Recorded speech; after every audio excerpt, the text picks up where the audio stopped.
fait dire qu'on tue les Congolais, on tue, et nous on en a parlé, on va encore parler. Mais il faut qu'on voit aussi un autre aspect de peur de pouvoir faire ça tous les jours. Parce que nous les Congolais, on aime beaucoup les sentiments, on va pleurer, on va parler, mais après au fin fond, voilà. Voilà. Mais à part ça, voilà. Et à part ça, au fin fond, il y aura d'autres problèmes. On nous tue, personne ne dit mot. Voilà, donc pour même moi, la communauté internationale. Ils ne disent pas. Mais donc, pourquoi le prophète aussi ne dit rien? Parce qu'il est prophète, il est ici. Voilà, non. Dieu t'a dit quoi pour nous? Non. On va continuer à nous tuer? Non, Dieu. Ou la guerre va s'arrêter? Tu t'étais proclamé même volontaire pour dire que tu veux terminer la guerre à l'Est. Après recherche et investigation, honnêtement, je crois que, je crois au salut du Congo. Je suis patriote, je garde l'espoir, mais je ne crois pas que le Congo changera maintenant. Notre problème, je crois, est à 3 niveaux.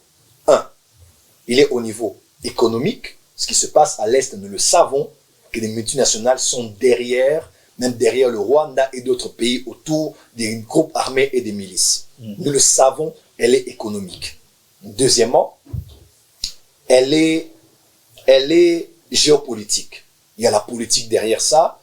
Il y a des grandes puissances, des nations derrière ça, des nations, même des nations des alentours. On a cité le Rwanda par les rapports de l'ONU et par d'autres experts. Bon, on vous accuse aussi parfois d'avoir d'être des souches rwandaises. Même pas du tout. Je suis katangais. Je suis plus patriote que la plupart de ceux qui parlent là. Moi, je donnerais ma vie même pour ce pays. On a parlé, je me rappelle un jour en plein culte, on m'a fait signe, on m'a dit, ils sont venus pour t'arrêter. J'ai dû demander aux gens, pendant que je prêchais, j'ai dit, mettez-vous à genoux, on va implorer la grâce de Dieu quand tout le monde était à genoux. On m'a fait sortir, j'ai dormi 3 jours hors de la maison. Le Christ a dit, il faut fuir. Ah, il faut fuir parce que...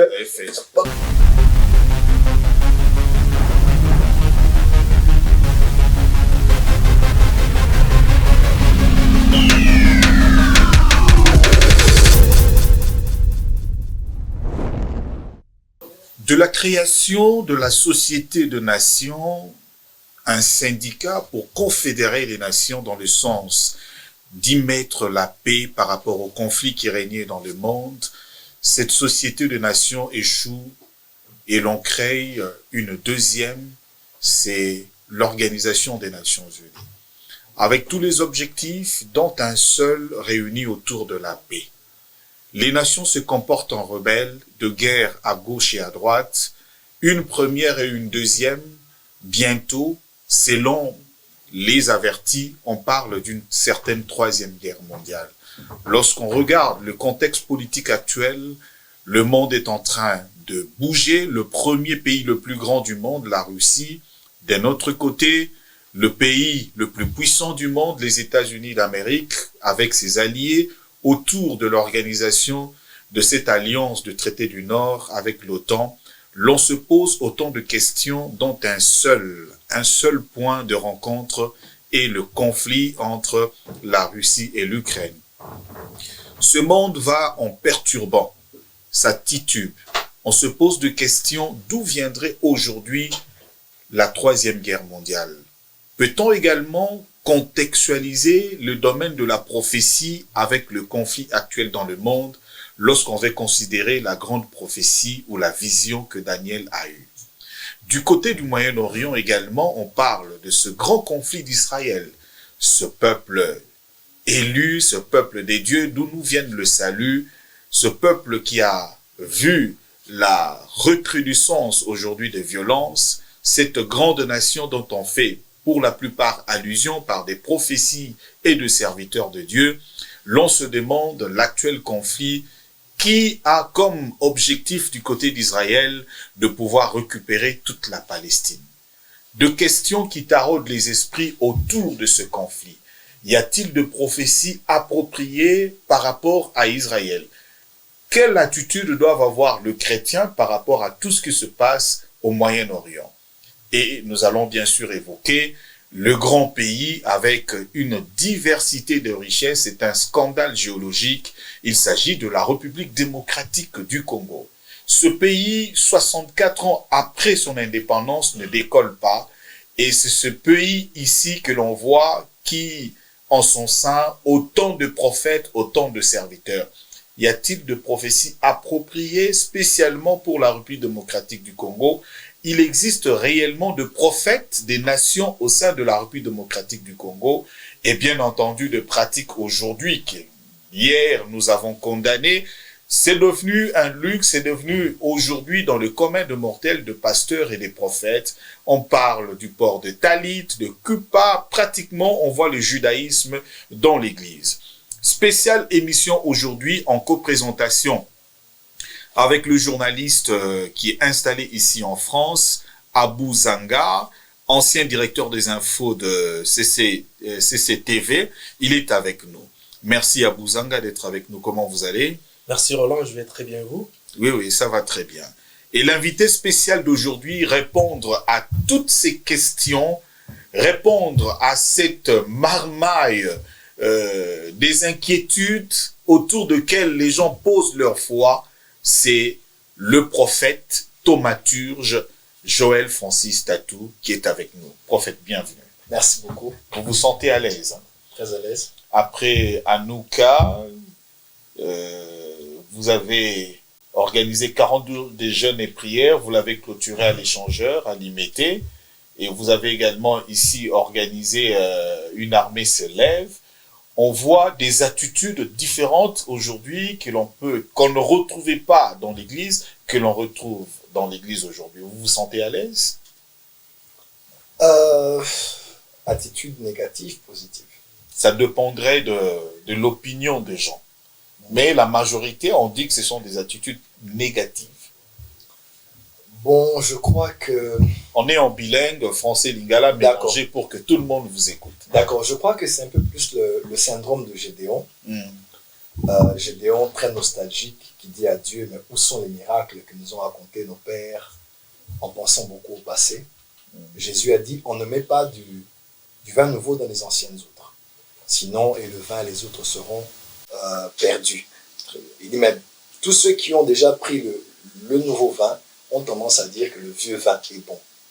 C'est généralement l'attitude de tout le monde, que ce soit sur le plan politique, culturel, même ecclésiastique. On a tendance, malgré tout ce que Dieu fait de nouveau, de dire que ceux qui étaient avant, c'est ceux qui étaient bien. J'ai vu même quelqu'un dire à l'église, il y a beaucoup de divisions aujourd'hui. J'ai dit, mais allons dans les actes des apôtres. Déjà dans acte 5, verset 1, on dit, mais un homme, Anania et sa femme Saphira, c'est-à-dire malgré l'unité qui régnait dans l'église, il y a eu quand même une exception. S'il faut aller plus loin dans acte 6, avec la naissance des diacres, c'est parce qu'il y avait, il commençait à avoir des divisions ethniques, sociologiques. Nous ne sommes des Grecs et les Juifs. C'est pour cela que les diacres sont nés d'un problème. Et les apôtres ont dit, nous on s'occupe du ministère de la parole et la prière, vous allez essayer de gérer. Que dire de acte 13, lorsque Paul et Barnabas ont été envoyés, ils ont mené avec Jean-Marc en Pamphylie a désisté, il est rentré, il paraît que Jean-Marc était cousin de Barnabas. Dans acte 15, lorsqu'ils vont dans le grand concile de Jérusalem, ils finissent la conférence, ils veulent partir. Barnabas dit, rentre avec Jean-Marc. Paul dit, parce que le gars nous avait abandonnés.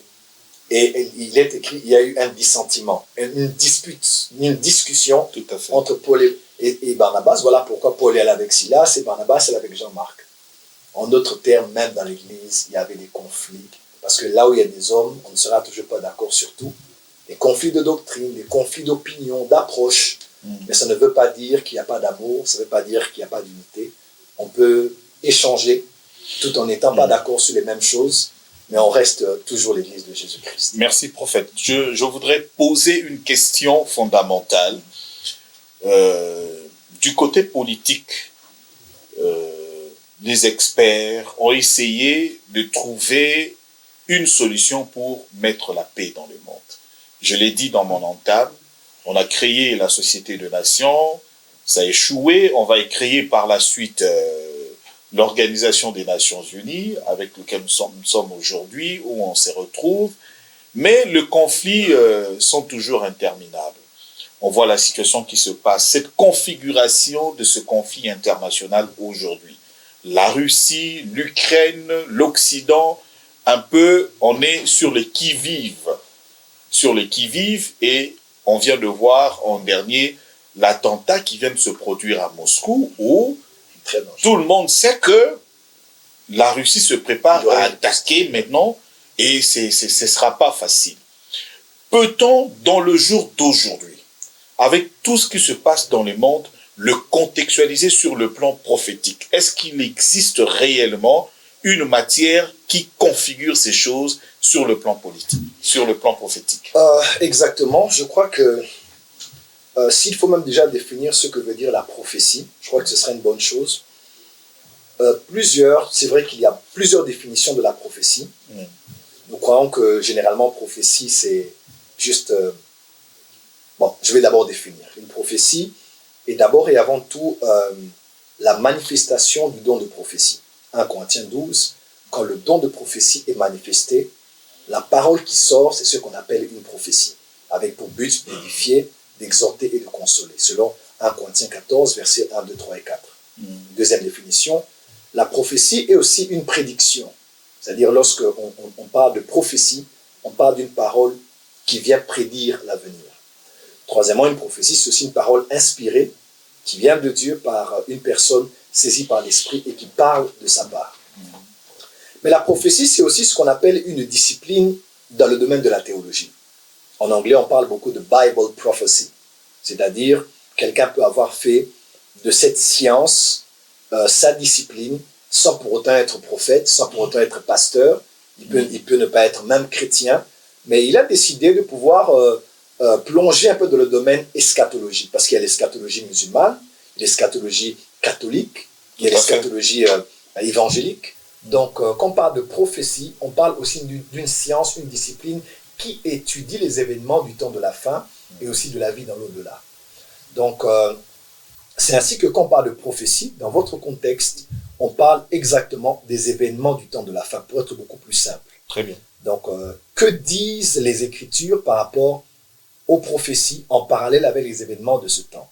Je crois que les textes les plus éloquents sont Matthieu 24 et Apocalypse chapitre 6, quand on parle des 4 cavaliers, et quand Jésus-Christ parle, il dit « Vous entendrez des guerres et des bruits de guerre ».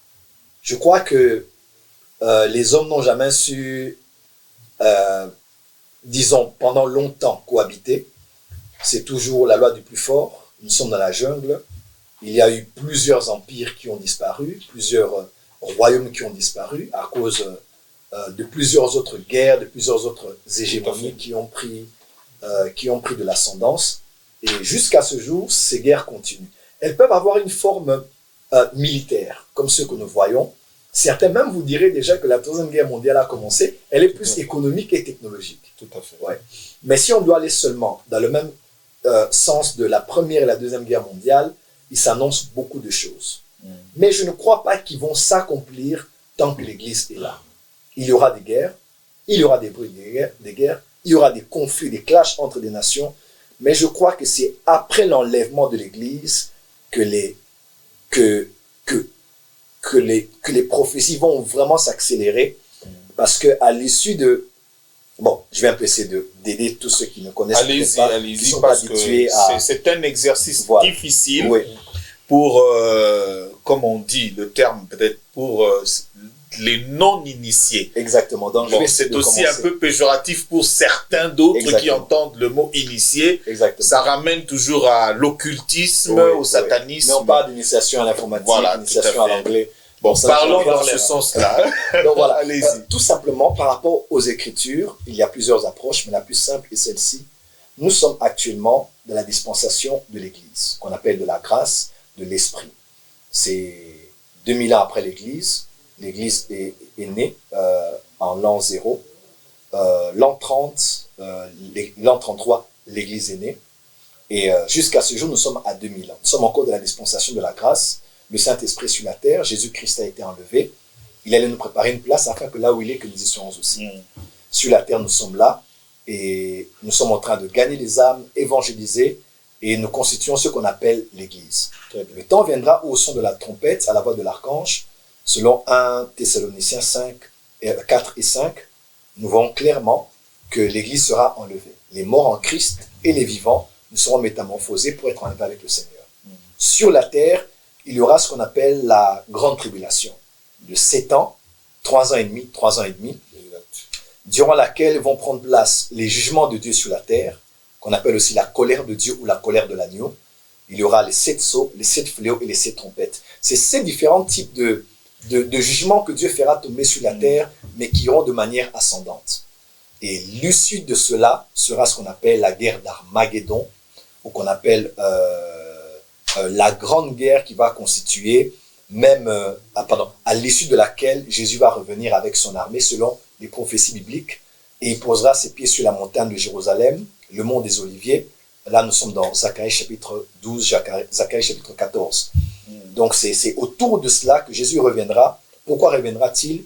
Il reviendra avec les saints, parce que l'enlèvement, il vient pour les saints, mais le retour glorieux de Christ, il reviendra avec les saints pour libérer Israël, parce qu'il reviendra exactement comme un juif qui revient auprès des siens. Rappelez-vous de ce que les anges ont dit aux apôtres dans Acte 1. Ils ont dit, le même qui est en train de partir comme ça, il reviendra de la même manière. Et il partait où? Jésus a connu l'ascension sur le mont des Oliviers.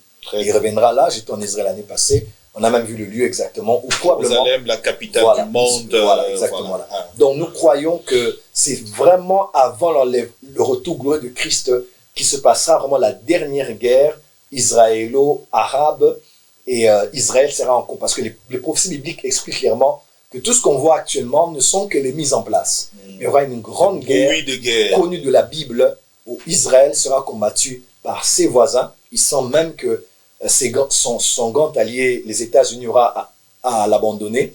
Et c'est là qu'Israël seul verra le Seigneur revenir pour libérer. Il y aura la destruction de l'Antichrist et l'intervention du Seigneur. Voilà. Là, on est dans la fiction. Là, vous venez de brosser un peu les prémices du temps de la fin, c'est ça? Exactement. Prophète, moi, c'est plus les prophètes qui m'intéressent. D'accord. Comment devient-on prophète? Et qu'est-ce qu'il faut faire pour devenir prophète? Et vous êtes prophète, comment avez-vous fait pour devenir prophète? On commence par là. Comment devient-on prophète? On devient prophète par appel. Éphésiens chapitre 4, Éphésiens 4, 9, 10, 11, on parle de chacun a reçu une grâce particulière selon le don de Christ. C'est Jésus-Christ qui choisit qui doit être prophète. Il vous choisit. Lorsqu'il vous choisit, il vous appelle. Et l'appel peut être un événement ou une saison, c'est-à-dire... J'aimerais que vous creusez un peu plus davantage, voilà, pour que l'on comprenne exactement. Voilà. Déjà, quand on parle de la Bible en général, Dieu de tous les temps et dans tous les âges a utilisé des personnes qu'on appelait des prophètes. Hébreux 1, verset 1 dit autrefois, Dieu a parlé à nos pères par les prophètes. C'est-à-dire, en Israël, il y avait des prophètes. Abraham était considéré comme un prophète, Moïse comme un prophète, Aaron comme un prophète, Myriam comme une prophétesse, et tant d'autres prophètes par lesquels Dieu a parlé pour conduire Israël. Il y avait certains prophètes aussi qui avaient une particularité de ne pas prophétiser que sur Israël, prophétiser aussi sur les nations. C'est là d'où vient le concept prophète des nations. Jérémie n'a pas prophétisé que pour Israël, il est allé hors des frontières d'Israël. Alors, nous ne sommes plus à l'époque d'Israël. Jésus est né, il est mort, il est ressuscité. Et en quoi est-ce que les prophètes aujourd'hui sont différents des prophètes de l'ancienne alliance? Actuellement, maintenant, Jésus, autrefois, Dieu ne parlait exclusivement que par les prophètes. Donc, quand Israël voulait être conduite comme nation, elle écoutait les prophètes. Mais aujourd'hui, l'Église n'est pas conduite par les prophètes.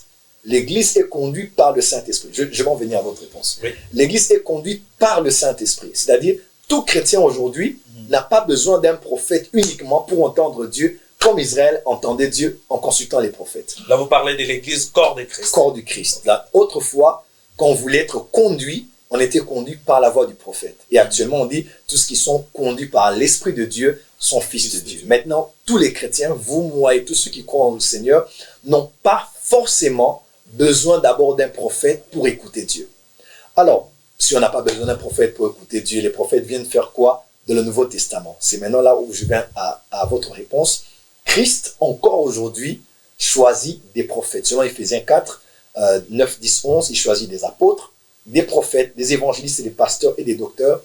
Il les donne à l'Église comme des dons pour parfaire les saints et les emmener à la stature parfaite de Christ en les permettant d'éviter tout vent de doctrine et en étant ballotté par tout genre de vent de croyances. Alors, en quoi maintenant le prophète est différent de l'Ancien Testament? Un prophète aujourd'hui, c'est un chrétien qui est né de nouveau. Il a été élu, prédestiné, c'est-à-dire quand Dieu l'a envoyé sur la terre, il l'a envoyé comme étant prophète, mais il doit connaître Jésus, il doit être né de nouveau. Et quand il est sauvé, il reçoit maintenant l'appel. Il peut arriver même avant qu'il ne soit sauvé, même en étant petit, comme ça arrive, qu'il prophétise, qu'il voie des choses, parce qu'il est né prophète. Mais pour que le plan de Dieu commence dans sa vie, il doit d'abord recevoir Jésus, parce que nous avons été prédestinés en Christ. Et quand il reçoit Jésus, et Dieu commence à l'appeler ouvertement, à le parler. Ça peut venir par un songe, par une vision, par une prophétie, par une révélation, et il découvre son appel dans une église locale par la grâce de Dieu. Si c'est une église qui est mature, on peut identifier son appel, le préparer à cela et après le reconnaître. Dans Acte 9, Jésus est apparu à Paul, mais dans Acte 13, les anciens ont mis les mains et ont reconnu l'appel de Paul. Donc il y a un moment où Dieu ne vous a appelé que vous seul, un moment aussi où les anciens, les pères, doivent aussi reconnaître que vous avez l'appel, on doit vous confirmer dans le corps du Christ. Comment est-ce que moi j'ai été appelé? Moi j'ai été appelé, j'ai commencé d'abord l'œuvre de Dieu comme évangéliste. Je ne savais même pas que j'étais d'abord prophète. C'est en 2004, par la grâce de Dieu, j'ai eu une apparition.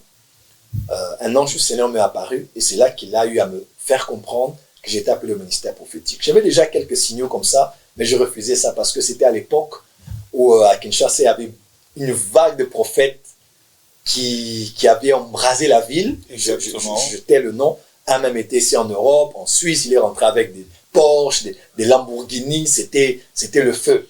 Mais la plupart avaient connu une grande descente, oui. Nous, on sait de Jérémie Maïmba, voilà.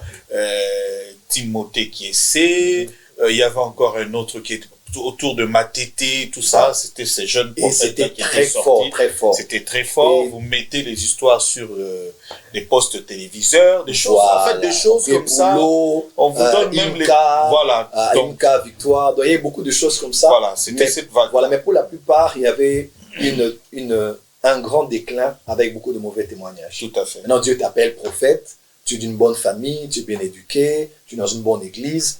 Moi, prophète, je ne voulais pas de ça. On nous a consacré évangéliste et Dieu m'a fait comprendre que tu n'auras pas honte de ce à quoi je t'ai appelé. Et je pensais que seulement que prophète, c'était prophétiser pour des gens, jusqu'à ce que j'ai compris que non, prophète dans le Nouveau Testament, c'est un prédicateur, un enseignant, mais qui enseigne prophétiquement à l'Église. Il situe l'Église par rapport au temps dans lequel l'Église est et par rapport aux temps qui sont en train d'arriver. Et en illuminant les vérités de la Bible. Parce qu'un prophète n'est pas juste là, je vois. Non, c'est quelqu'un qui connaît les Écritures et il a la révélation, la lumière des Écritures et il peut situer l'Église par rapport à où l'Église est, ce que Dieu veut de l'Église et par rapport au temps qui arrive. C'est ça, en fait, un prophète. En fait, quand vous avez énuméré les différents ministères, l'apôtre, prophète, évangéliste, docteur, pasteur, est-ce qu'un prophète est appelé à diriger une église, comme ça se fait actuellement? Parce que dans l'ancienne alliance, les prophètes parlaient pour la nation. Actuellement, on voit des prophètes qui jouent le rôle des pasteurs dans les églises. Est-ce qu'un prophète est appelé à diriger une église, selon vous? Oui, un prophète peut diriger une église. Est-ce qu'il ne doit pas rester dans l'église sous la couverture du pasteur? D'accord. Dans les 5 ministères, ce qu'il faut savoir, c'est que tous les 5 ministères ont la houlette du berger. Tous les 5 ministères peuvent être des pasteurs, peuvent jouer le rôle de la pastorale. Un évangéliste peut être pasteur, l'évangéliste Kizamina, il est pasteur de son église. Un apôtre peut l'être, un docteur, un évangéliste, un pasteur. Alors, la pastorale ne veut pas seulement dire être pasteur de ministère. La pastorale veut aussi vouloir dire paître un troupeau. Par exemple, Acte chapitre 13, verset 1, on dit, l'église d'Antioche était constituée de quoi? On dit, il y avait des docteurs et des prophètes à Antioche. Il n'y avait même pas de pasteurs. Il n'y avait même pas des apôtres. C'est l'église de Jérusalem qui avait pour leadership un leadership apostolique. C'est les apôtres qui étaient les pasteurs de l'église de Jérusalem. On ne parle même pas de pasteurs. Mais dans Acte 13, on dit que le leadership était composé des docteurs et des prophètes. En d'autres termes, l'église locale, bien une église, n'est pas obligée d'être dirigée que par un pasteur. Tous les autres 4 ministères peuvent faire la pastorale, mais sans être pasteur de ministère. Donc, je suis pasteur de l'église Port des Cieux. Je fais la pastorale, mais je suis l'autorité prophétique de l'Église. Bon, je voudrais également qu'on entre, puisque le prophète, en le définissant, vous avez dit, il vient éclairer également les événements, Oui. éclaircir les choses dans le contexte prophétique. Prenons la situation qui se passe au Moyen-Orient aujourd'hui. Prophète Joël, vous êtes là. La plupart des Palestiniens sont devenus aujourd'hui des chrétiens aussi, Oui. avec qui on se retrouve dans les églises, que ce soit ici à Paris et dans d'autres villes périphériques. On a des Palestiniens chrétiens. On a également des Israéliens ou des Juifs, parlons en ce terme, de chrétiens également qui prient avec nous. Maintenant, ce qui se passe actuellement entre Israël et Palestine, dans le contexte prophétique, qu'est-ce que cela veut dire? Parce qu'il y a eu un mouvement, le sionisme, qui disait, quand un Juif ou un Israélien tue quelqu'un ou un Palestinien, il faut dire Amen, parce que c'est l'accomplissement de la parole de Dieu. Dans le contexte actuel, vous êtes prophète, éclairez-nous la situation d'Israël aujourd'hui avec la Palestine. D'accord. Et surtout que vous êtes également beau-frère des Israéliens. Déjà, c'est une situation qui ne date pas d'aujourd'hui. Très bien. C'est la descendance d'Abraham. Nous sommes tous bon, c'est d'abord une question nationale, régionale et religieuse. Parce que des trois religions abrahamiques, nous avons l'islam par Ismaël, nous avons le judaïsme par Isaac, et nous avons le christianisme par Jésus-Christ. Et Jésus-Christ, fils d'Abraham, selon Matthieu chapitre 1, verset 1, Galates chapitre 4, nous sommes devenus fils d'Abraham en Jésus-Christ. Alors, cette descendance-là a toujours été en conflit. Isaac et Ismaël. Et ça ne date pas d'aujourd'hui, c'est depuis la maison même d'Abraham, avec Sarah, Agar, les problèmes qu'ils avaient eus, et puis on a chassé, Dieu a dit de rentrer, et tout ce qui s'était passé. Jusqu'à ce jour, c'est un conflit qui ne va jamais s'arrêter, qui a commencé depuis la nuit des temps et qui ne va jamais s'arrêter jusqu'à ce jour. Le problème, c'est juste, des fois, faire la part des choses entre un juif, un arabe, un palestinien, un musulman et un islamique.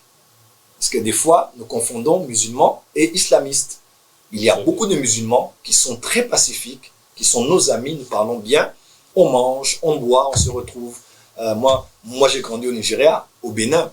Ce sont des moments spécifiques où vous voyez, on frappe à votre porte, on vous amène du tchèb, la nourriture à boire, vous partagez la chèvre, vous mangez à la fin de leur... Ça ne constitue pas la viande sacrifiée aux idoles. Bon, c'était une parenthèse. On continue. Voilà, le Paul a dit, mangez tout ce qui se vend au marché.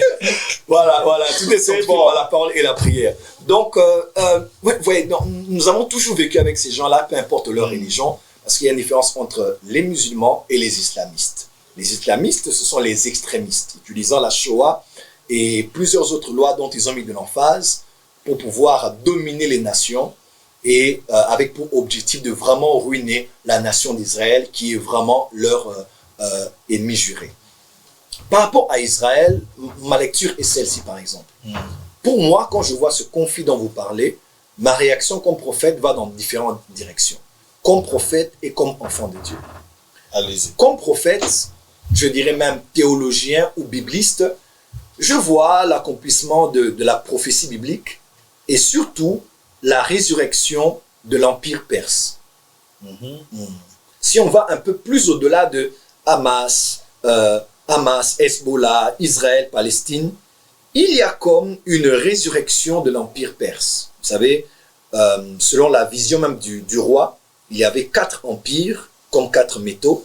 Il y a les Babyloniens, il y a les Médo-Perses, il y a les Grecs et les Romains. C'était 5 empires qui se succèdent. Les empires universels qui se sont universels. Jésus est né à l'époque de l'Empire romain, qui était un grand empire comme tous les précédents.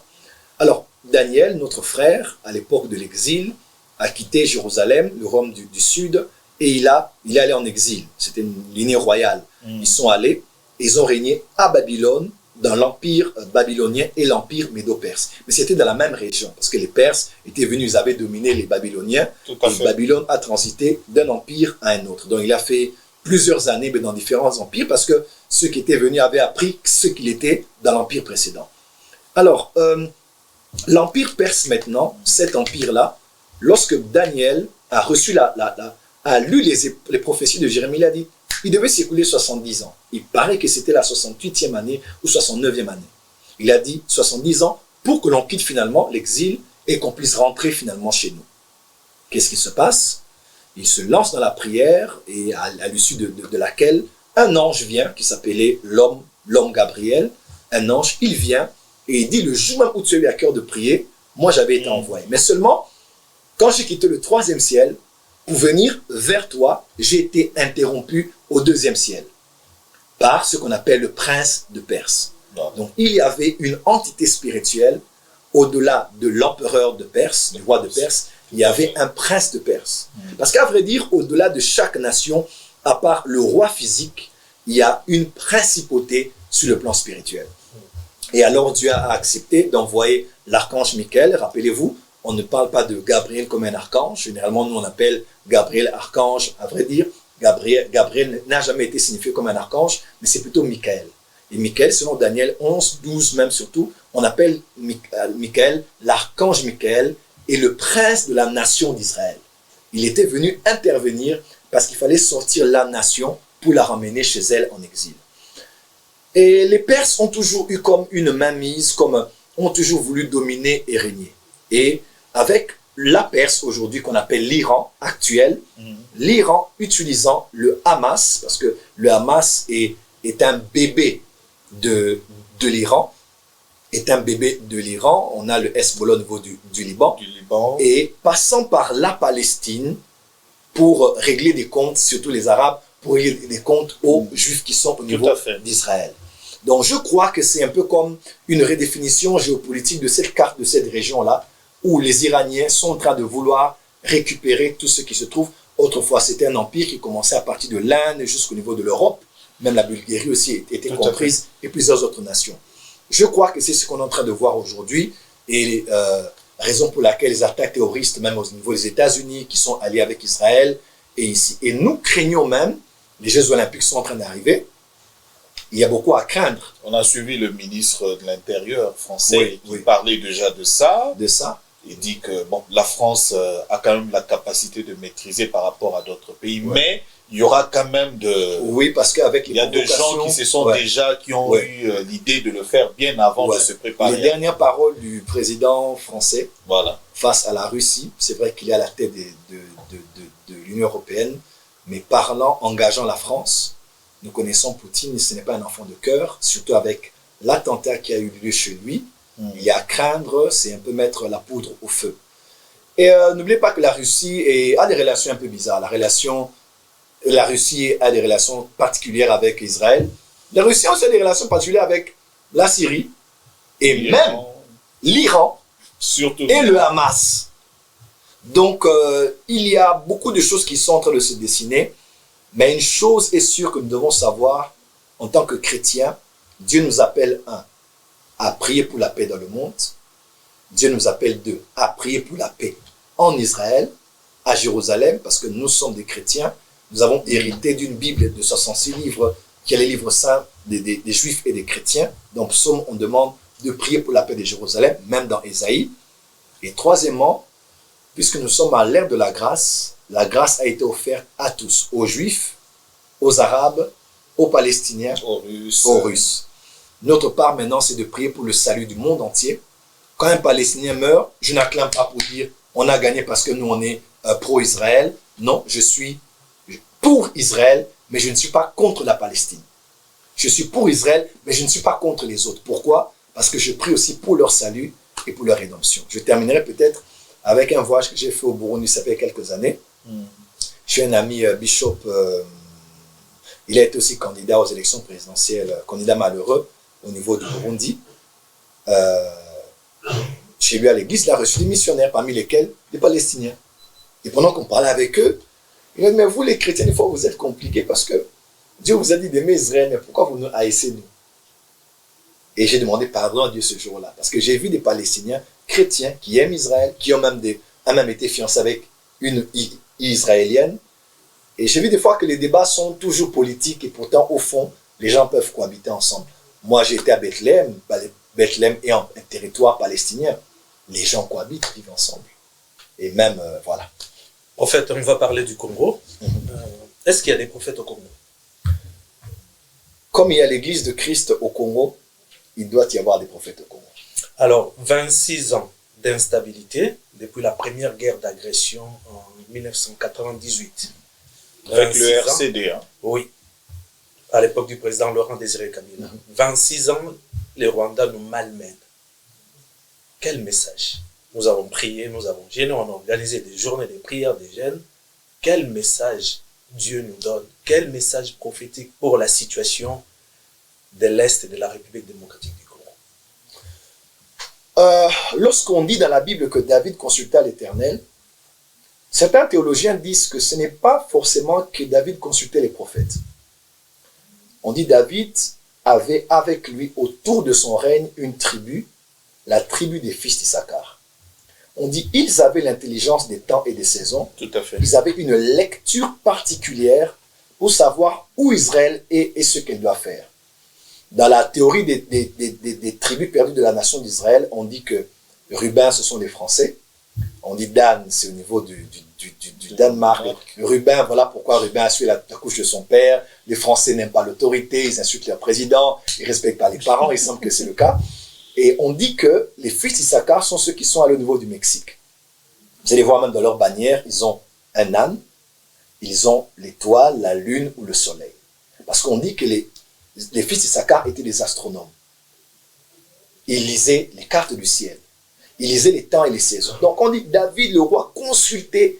Il ne parlait pas qu'à ceux qui entraient en transe. Il parlait à ceux qui réfléchissaient. Qui s'asseyaient. C'était l'intelligence de la société. C'était une tribu particulière. Ils étaient comme des clairvoyants. Ils avaient une connaissance. Roi, vu ces signaux macroéconomiques, vu l'état des champs, vu cette guerre, vu ce problème, voilà ce que Dieu est en train de dire en cette situation. Les gens qui réfléchissent pour la nation. Qui réfléchissaient. Je crois que, au-delà de dire qu'est-ce que Dieu dit, je crois c'est qu'on doit dire qu'est-ce que Dieu dit dans le sens de réfléchir, de faire une sommation des faits. On dit même dans 1 Pierre chapitre 1, on dit ceux qui avaient prophétisé pour les temps de la grâce ont fait de leur prophétie l'objet de leurs recherches et investigations.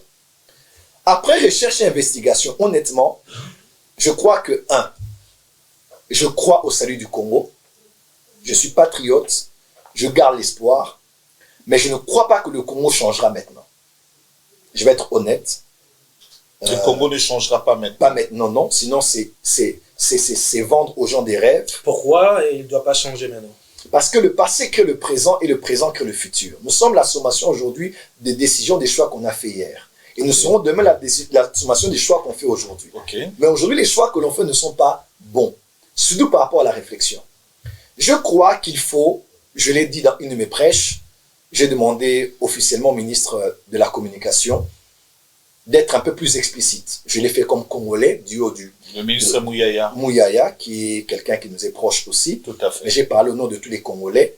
Nous voulons savoir exactement ce qui se passe à l'Est. Parce qu'à vrai dire, c'est vrai qu'il y a des sorties médiatiques, il y a des rapports qui se font.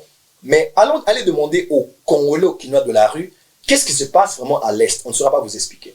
Si, disons-nous, que le M23 a pris possession de tel territoire, ces territoires sont-ils toujours sous la gouvernance de l'État congolais, sous l'autorité de gouverneurs mis en place, ou bien sommes-nous déjà balkanisés? Je crois qu'il faut qu'on ait le courage de nous dire certaines choses ouvertement sur ce qui se passe. Voilà ce que moi je pense en tant que prophète, en tant que quelqu'un qui réfléchit. Allez-y. Le Congo ne changera pas maintenant. Le Congo changera, mais c'est maintenant qu'on doit commencer. Notre problème, je crois, est à 3 niveaux. 1, il est au niveau économique. Ce qui se passe à l'Est, nous le savons, que les multinationales sont derrière, même derrière le Rwanda et d'autres pays autour des groupes armés et des milices. Nous le savons, elle est économique. Deuxièmement, elle est géopolitique. Il y a la politique derrière ça. Il y a des grandes puissances, des nations derrière ça, des nations des alentours On a cité le Rwanda par les rapports de l'ONU et par d'autres experts. Mais, M. Roland, je crois que il y a une dimension qu'on ne veut pas voir. Laquelle? La dimension historique. Ok. J'ai fait un message à M. Thomas Louaka. Je crois que c'est un historien. Un chercheur. Un chercheur, et je crois qu'il y en a beaucoup plus d'ailleurs au Congo qui maîtrisent bien l'histoire du Congo et de l'Est. Parce que je l'ai demandé sur ma page Facebook, j'ai commenté. Il a dit, prophète, je suis en train de prêcher comme prêcher dans le désert, voilà. Parce que j'ai dit, il faut qu'on comprenne au fait, moi j'étais au Burundi, je ne comprenais pas pourquoi Dieu m'envoyait là-bas. C'est en allant, je suis allé au Uvira, Goma, on a fait beaucoup de gens sont ici, mais ne savent pas ce qui se passe là-bas au fait. Très bien. Ça fait plusieurs années. On a prêché, on allait au Burundi, on a prêché, on a un peu fait tout le tour. C'est là que j'ai compris que notre problème, il faut qu'on comprenne l'histoire. Il y a beaucoup de choses qu'on ne nous a pas dit et beaucoup de choses qu'on ne comprend pas. Par rapport surtout à l'histoire. Il y a eu tellement... Nous sommes un pays qui a plus de 7 pays frontaliers. Il y a 10. Tellement... Voilà, 10. Il y a des flux migratoires qui ont eu lieu, des mélanges qui ont eu lieu entre des peuples. À une époque, il y a des Congolais qu'on avait emmenés au Rwanda, une époque où il y a des Rwandais qu'on avait emmenés au Congo à l'Est, l'histoire des Manyamulenge derrière, l'histoire des Tutsis derrière, l'histoire des Hutus qui avaient fui, des rebelles. Au moment on était un seul pays, Rwanda, Urundi, Congo belge, Rwanda, Urundi. Donc il y a tellement un caractère historique de la chose que je crois qu'on ne nous cantonne que de le côté de la passion, on nous tue, on nous tue, on nous tue. Je crois que pour résoudre le problème du Congo, il faudra recourir à l'histoire historique, à la situation historique. Parce qu'il y a des peuples qui ont déjà fait des enfants, qui ont des enfants, qui se sont sentis menacés de ne pas se croire congolais, d'autres de ne pas se croire de l'autre côté. Donc c'est tellement complexe. Vous êtes prophète pour le Congo. Dites-nous clairement, vous avez des acquaintances.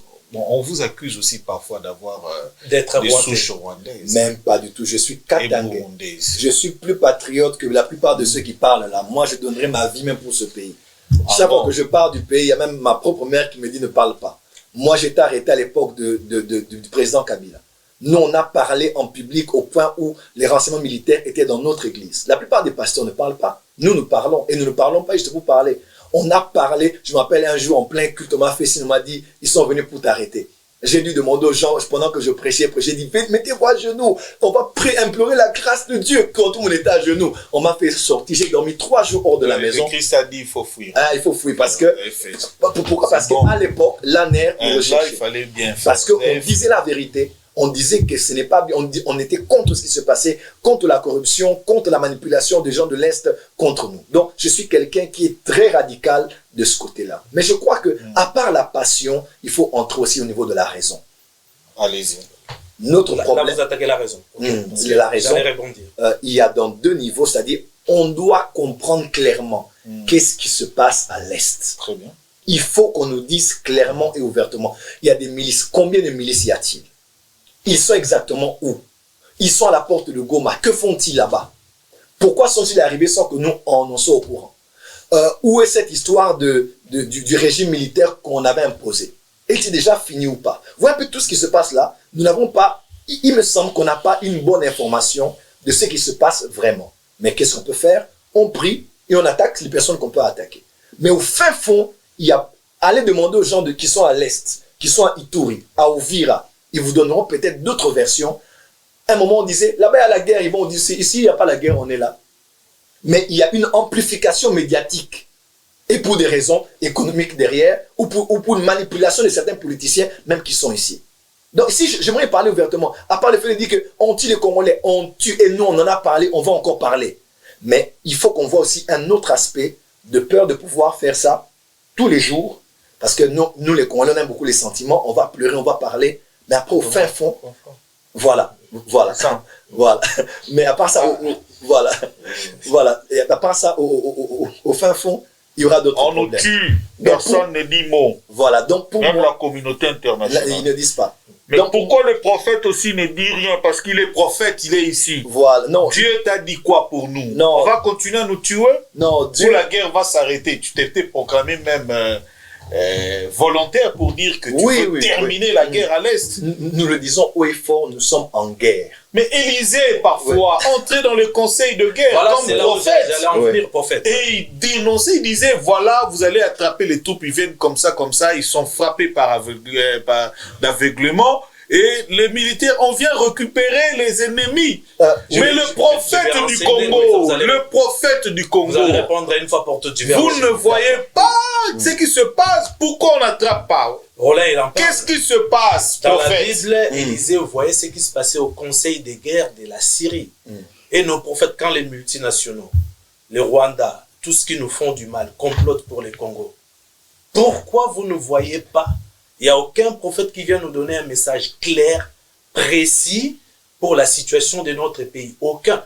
Quand vous donnez les prophéties, pas vous personnellement, quand vous donnez les prophéties, c'est plus la vie des individus. Et ces individus-là sont dans la misère, dans la pauvreté. Là, c'est des prophéties claires. Mais pour la nation, des mémoires, je ne sais pas si Roland le sait, des mémoires, aucun prophète, aucune prophétie précise pour la situation de notre pays. Où est votre Dieu? Il ne donne pas des messages pour les pays qui croupit dans la misère, ça va faire presque 30 ans. Aucune prophétie claire et précise. Voilà, on le laisse répondre. Hein. Le prophète, on l'a déjà bombardé. Lui, il va s'en sortir. On va voir.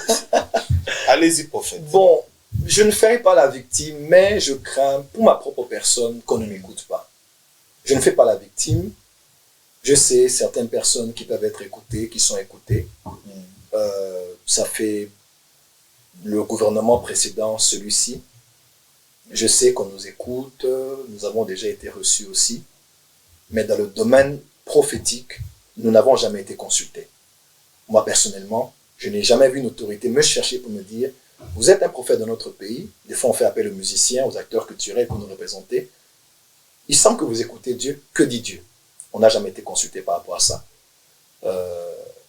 De deux, si on arrête le M23 et les rebelles et qu'on les chasse du territoire congolais, est-ce que cela sera la fin du problème au Congo et le début du développement de la RDC? Soyez honnête avec moi, non. Parce que le vrai problème, est à l'Est, avec nos ennemis, qu'on n'a pas du Rwanda, des autres pays, on doit être clair avec ça.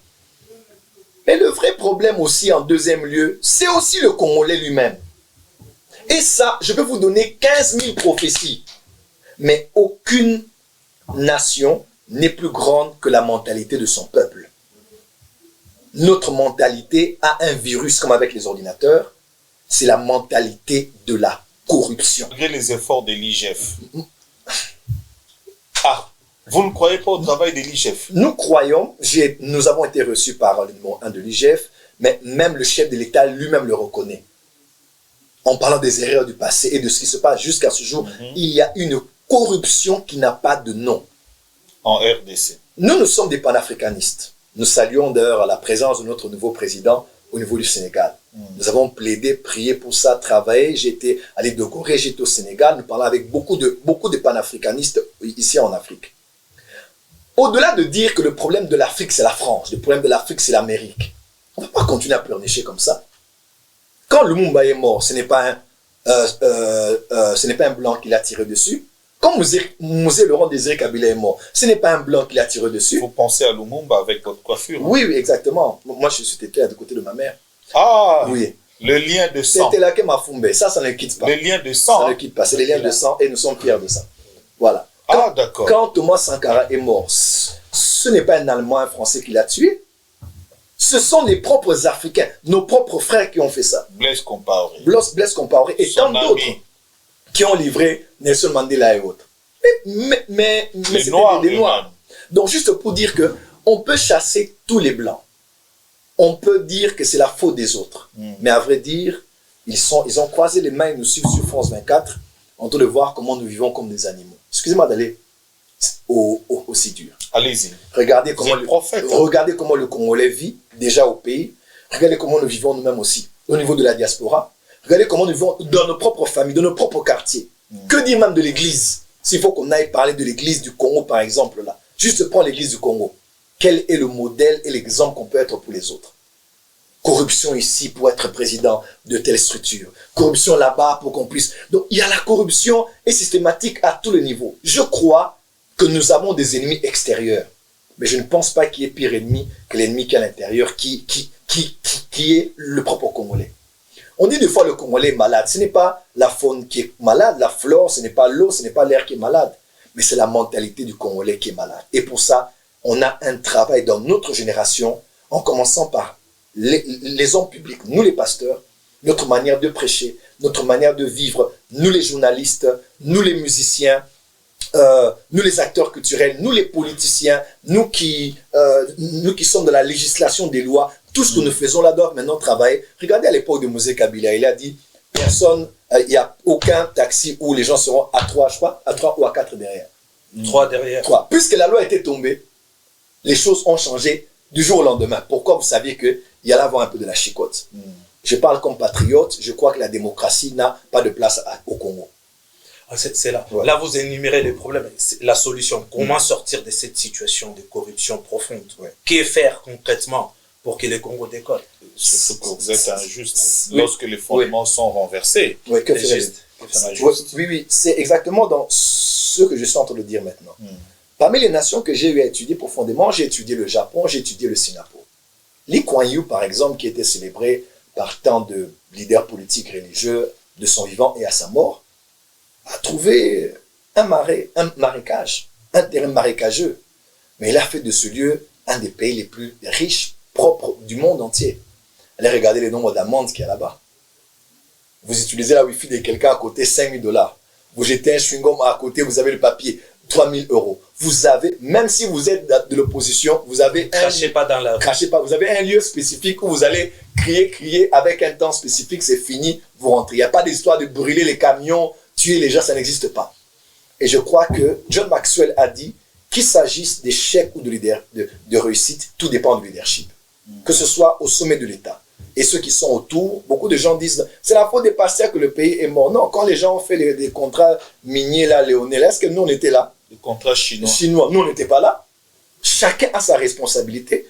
Autant le président de la République, autant les anciens présidents, autant nous les pasteurs, autant aussi la personne qui jette de l'eau sale sur la rue. Exact. Autant quelqu'un qui prend la poubelle et qui la jette aussi sur la rue. Donc le problème du Congolais, c'est nous qui sommes le problème et c'est nous qui avons la solution. Donc il faut des sanctions sévères pour que les Congolais se remettent sur la bonne voie. Il faut un leadership. Comme le rétablissement de la peine de mort.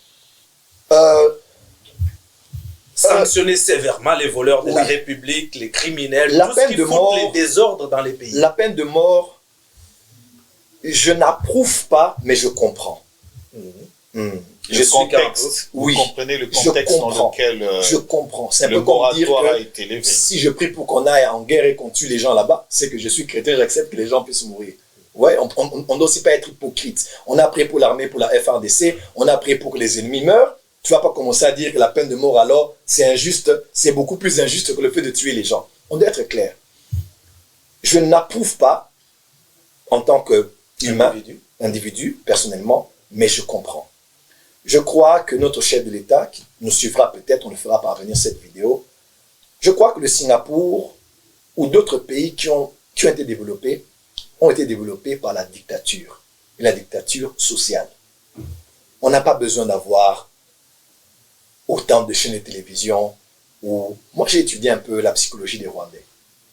Quand ils ont connu ce qu'ils ont connu là, mais ce n'est pas la radio Mille Collines, c'était une radio, les gens parlaient, tuez-les, décapitez-les.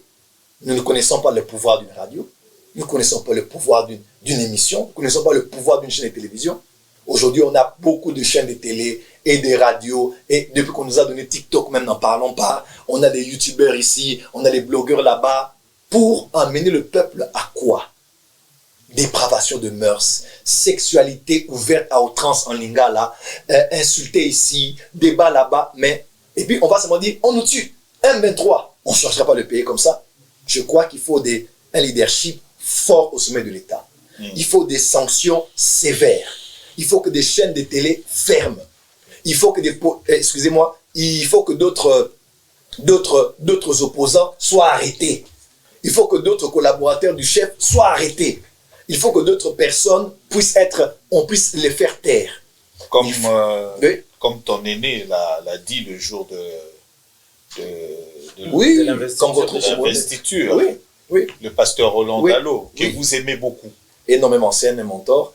Et il faut un leadership dur. Je ne pense pas qu'au point où on doit laisser 500 députés parler, perchoir, amendement, on n'ira nulle part avec ça. Sénat, non. Assemblée provinciale. On doit tout, ce pays est à refaire. Il faut la démocratie à la congolaise. Oui. Donc, la démocratie démocrate, ça vient des Grecs, Alexandre le Grand. Je ne pense pas. Ce sont les systèmes de gestion de société. Qui est le président de la Suisse? Mais la Suisse est là, on ne connaît même pas le président de la Suisse. Qui est le président de la Belgique? Comment est géré l'État anglais? Il y a la Chambre des Lords, il y a les autorités, il y a le Premier ministre, il y a la couronne. On n'est pas obligé de suivre cette manière de faire démocratique qui nous emmène nulle part. Il faut un leadership dur au sommet de l'État. Il y a d'autres structures qu'il faut même bannir. Il y a d'autres ministres. Aujourd'hui, on a vice-ministre de ceci. Vous allez voir un seul ministère avec combien de vice-ministres? Les institutions qui bouffent tous les budgets. Qui bouffent tous les budgets. Et on doit encore les amplifier, cela. Je pense qu'il y a des structures dont on n'a pas besoin. Moi, j'avais proposé autre chose, c'est dans mes prédications. Je n'en parlerai pas ici. Mais ma solution à moi, c'est que nous, en tant qu'éducateurs de masse, en tant que youtubeur, journaliste, je ne donne des leçons à personne, je suis congolais. Moi aussi, je suis partie prenante du problème congolais. Nous devons tous... Je crois qu'il faut une conférence nationale souveraine différente. Je pense qu'il faut... J'en ai pas même... Là, c'est comme si on revient toujours à la case départ. Il y en a eu et il faut... Ouais, il faut... Surtout, je crois qu'il faut qu'on appelle la diaspora. Je crois qu'il y a des Néhémies qui ne sont pas sur le territoire, mais qui ont des choses à dire. On est en Afrique du Sud, on avait des grands médecins qui ont juré de ne plus rentrer. Ils ont dit, le pays là, vous n'aimez pas votre pays. Mais des Congolais, même quand nous venons ici, nous avons beaucoup des intelligences sur le plan technologique, nucléaire, même aéronautique. Mais on ne laisse pas la diaspora pas. Je bénis Dieu quand même, il y a beaucoup de mouvements qui se font. On a les structures comme les Makutano, on a eu beaucoup avec surtout ce régime, beaucoup de gens de la diaspora qui sont rentrés. Mais je me crains que la plupart de ceux qui sont rentrés ne soient rentrés que pour les COP. Excusez-moi de le dire. Vraiment, pour les COP. Et la plupart de ceux qui avaient un mot à dire, ils sont là en train de traîner, cherchant des audiences. On les trouve à Kinshasa. Ils sont à l'hôtel du fleuve ici, Nazo Zelaba, Manga, Mingate, Nena Projet. Et tu sens que c'est quelqu'un de vertueux, quelqu'un d'intelligent, mais à qui on n'a pas donné l'opportunité de pouvoir parler. Il y a des efforts qui sont faits, on ne nie pas cela, mais je crois qu'il y a beaucoup à faire si on doit vraiment être un pays émergent et développé au cœur de l'Afrique. Prophète Joël, il y a plusieurs questions qu'on voulait vraiment poser dans le cas de la praxis aujourd'hui de tout ce qui se passe dans l'Église. Mais je crois qu'on gardera un deuxième numéro pour parler du judaïsme dans l'Église aujourd'hui, avec la pratique de talit, de kupa, tout ce qu'on voit, les gens utilisent de sel, de bougies, de prières, ainsi de suite.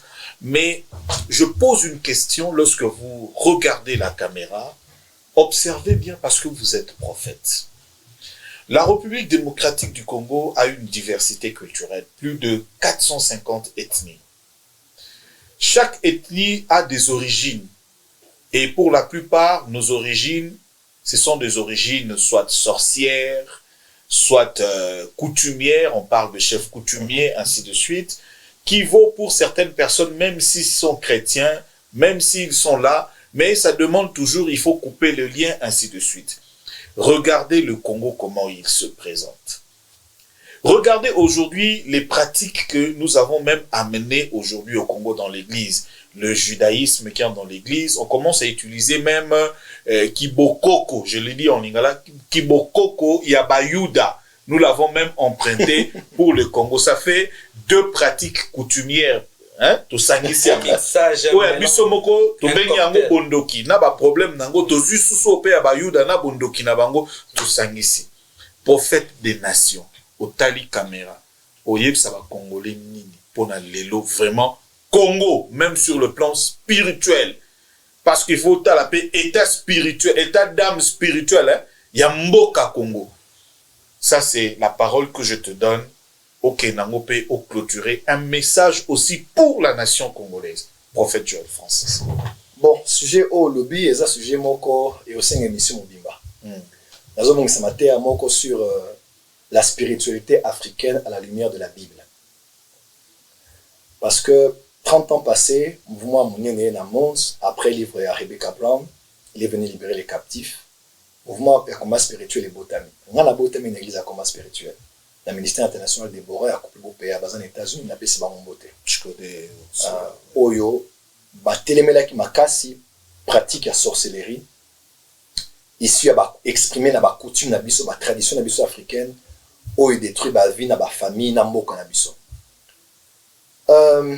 mais avec le temps, avec un peu plus de recul, tout le monde dit qu'il y a moyen, il y a qu'à séparer culture, coutume, tradition, sorcellerie.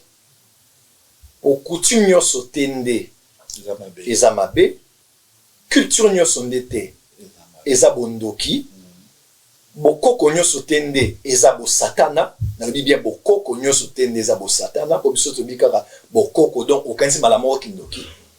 Na ko étudier la religion africaine pe tradition africaine kaka lokola ba yuda pe bazana bokoko na bango ndenge ba palestinien pe bazana ba oya bango. Il y a de quoi kobenga ba historien, ba archéologue, ba spécialiste to réfléchir ensemble pour te trouver ligne de démarcation.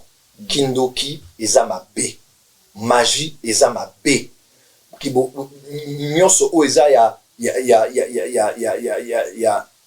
occultisme et ça m'a bé mais nous sauté il y a culture il y a tradition pour les lois ceux qui au Kenya Italie ah au telle peinture au Kenya Louvre bah waouh c'est une belle peinture or le bango c'est classe or le bango c'est la culture mais sur la question masque il y a ba teke tout la question bilamba il y a ba tété là or le bango za kindoki.